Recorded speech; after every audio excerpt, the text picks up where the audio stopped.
मित्रांनो, जनरली जेव्हा आपल्याला इनबॉक्स मधून एखादी ईमेल काढून टाकायची असते तेव्हा आपण डिलीट बटन वापरतो किंवा डिलीटचा ऑप्शन वापरतो. परंतु जीमेल मध्ये आपल्याला दोन प्रकारे मेसेज काढून टाकता येतात. एक म्हणजे डिलीटचा ऑप्शन आणि दुसरा म्हणजे आर्काइव्हचा ऑप्शन. तर हे दोन ऑप्शन्स काय आहेत, या दोघांमध्ये फरक काय आहे, या दोघांचे फायदे काय आहेत, ते आता आपण बघूया आपल्या जीमेल इनबॉक्स मध्ये जाऊन. हे पहा मित्रांनो, इथे माझ्या इनबॉक्स मध्ये मला काही मेल डिलीट करायचे आहेत. तर आपण पहिल्यांदा डिलीटचा ऑप्शन बघूया. डिलीट म्हणजे ती ईमेल इनबॉक्स मधून निघून ट्रॅश फोल्डर मध्ये जाते. ट्रॅश फोल्डर हा इथे आपल्याला दिसतो. हे बघा, इथे आपल्याला ट्रॅश फोल्डर दिसतो आणि ट्रॅश फोल्डर मध्ये आपल्याला ईमेल्स दिसतात. तर समजा एखादी ईमेल मला डिलीट करायची आहे. ही ईमेल मी सिलेक्ट केली, ही ईमेल मी सिलेक्ट केली, आणखीन एखादी ईमेल मी सिलेक्ट केली. आता या तिन्ही ईमेल मला डिलीट करायच्या आहे. तर या सिलेक्ट केल्यानंतर हे बघा, इथे मला डिलीटचा ऑप्शन दिसतो. हा ट्रॅश कॅनचा सिम्बॉल दिसतोय, त्यावर मी क्लिक करतो. तर हे बघा, 3 कन्व्हर्सेशन ट्रॅश मध्ये मूव्ह झालेले आहेत असं आपल्याला सांगण्यात येत आहे आणि ते आता ट्रॅश फोल्डर मध्ये गेलेले आहेत. जर आपण हे चुकून केलेलं असेल तर आपल्याला इथे अंडूचा ऑप्शन मिळतो, त्यावर क्लिक केलं तर त्या ईमेल्स आपल्याला इथे परत आलेल्या दिसतील. हे पहा, पुन्हा एकदा आपण ट्रॅश मध्ये टाकूया, त्याला डिलीट करूया तीनही ईमेल्स ना, आणि त्यानंतर ट्रॅश फोल्डर मध्ये जाऊन बघूया आपल्याला त्या दिसतात का. हे बघा, त्या तीनही ईमेल आता आपल्याला इथे ट्रॅश फोल्डर मध्ये आलेल्या दिसत आहेत. या ईमेल या ट्रॅश फोल्डर मध्ये 30 दिवसापर्यंत राहतात आणि त्यानंतर आपोआप डिलीट होतात परमनंटली. त्यानंतर पुन्हा त्या तुम्ही शोधू शकणार नाही, पुन्हा त्या तुम्ही पाहू शकणार नाही.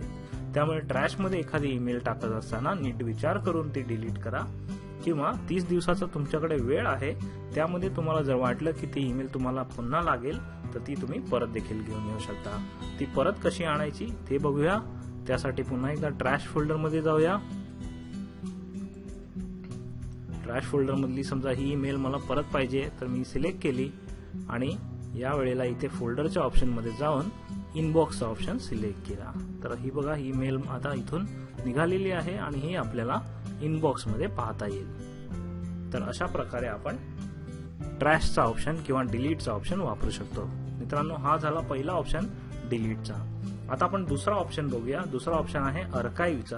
आर्काइव्हचा अर्थ मेसेजेस इनबॉक्स मधून निघून जातात, परंतु ते डिलीट होत नाही. ते कधीच डिलीट होत नाही जोपर्यंत आपण त्यांना ट्रॅश मध्ये ऍड करणार नाही तोपर्यंत. इंग्रजीमध्ये एक म्हण आहे, out of site is out of mind. म्हणजे जे समोर दिसत नाही ते आपल्या लक्षात येत नाही कधीही. आणि आर्काइव्हचा ऑप्शन आणि आर्काइव्हचा हाच फायदा आहे, ही ईमेल आपल्या इनबॉक्स मधून निघून जाते. परंतु जर तुम्हाला कधी असं वाटलं की ही ईमेल मला आत्ता नकोय, कधी नंतर वर्षानंतर 2 वर्षानंतर मात्र याची आवश्यकता भासू शकते कदाचित, तर अशा वेळेला तुम्ही ईमेल डिलीट न करता आर्काइव्ह करा. आणि मुळातच जीमेलने आपल्याला एवढी सारी स्पेस दिलेली आहे. हे बघा, 15 GB ची स्पेस दिलेली आहे. एवढी स्पेस याच्यासाठीच दिलेली आहे की आपण ईमेल कधीच डिलीट करू नये. तर ईमेल आर्काइव्ह करणं देखील सोपं आहे. आपण ईमेल सिलेक्ट करून घ्यायची जी आपल्याला आर्काइव्ह करायची ती. अशा प्रकारे मी ईमेल सिलेक्ट केल्या आणि इथे बघा, हा आपल्याला आर्काइव्हचा सिम्बॉल दिसतो आहे, त्यावर क्लिक करूया. त्यावर क्लिक केल्यानंतर ईमेल इथून इनबॉक्स मधून निघून गेलेल्या आहेत आणि त्या आता आर्काइव्ह झालेल्या आहेत. त्या आपल्याला पुन्हा शोधायच्या असतील तर आपण इथे सर्च करून शोधू शकतो.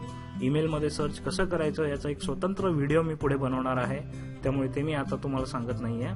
परंतु इथे आपल्याला ऑल मेलचा फोल्डर दिसेल. बघा, इथे सर्व ईमेल्स आपल्याला दिसतात आणि त्यामध्येच आपण डिलीट केलेल्या ईमेल्स किंवा आपण आर्काइव्ह केलेल्या ईमेल्स देखील आलेल्या आहेत. ही बघा, आपण आर्काइव्ह केली होती ईमेल, ही आता इकडे आलेली आहे. तर अशा प्रकारे आपण ईमेल्सना डिलीट करू शकतो किंवा आर्काइव्ह करू शकतो. आणि शक्यतो आर्काइव्ह करा. परंतु एखादी ईमेल तुम्हाला जी तुमच्या इनबॉक्स मध्ये नकोच आहे तर मात्र ती डिलीट करणं चांगलं आहे. त्यासाठी ती ट्रॅश मध्ये ऍड करा आणि ट्रॅश मध्ये ऍड केल्यानंतर 30 दिवसात ती आपोआप परमनंटली डिलीट होईल. धन्यवाद. मित्रांनो, नेटबेटच्या माध्यमातून विविध प्रकारची उपयोगी माहिती मराठीत आणण्याचा आमचा नेहमीच प्रयत्न असतो आणि त्यासाठी आम्ही व्हिडिओज बनवत असतो, लेख लिहित असतो आणि इतर ट्युटोरियल्स देखील बनवत असतो. यूट्यूबच्या माध्यमातून आम्ही केलेलं हे काम तुम्हाला आवडत असेल तर या चॅनलला जरूर सबस्क्राईब करा.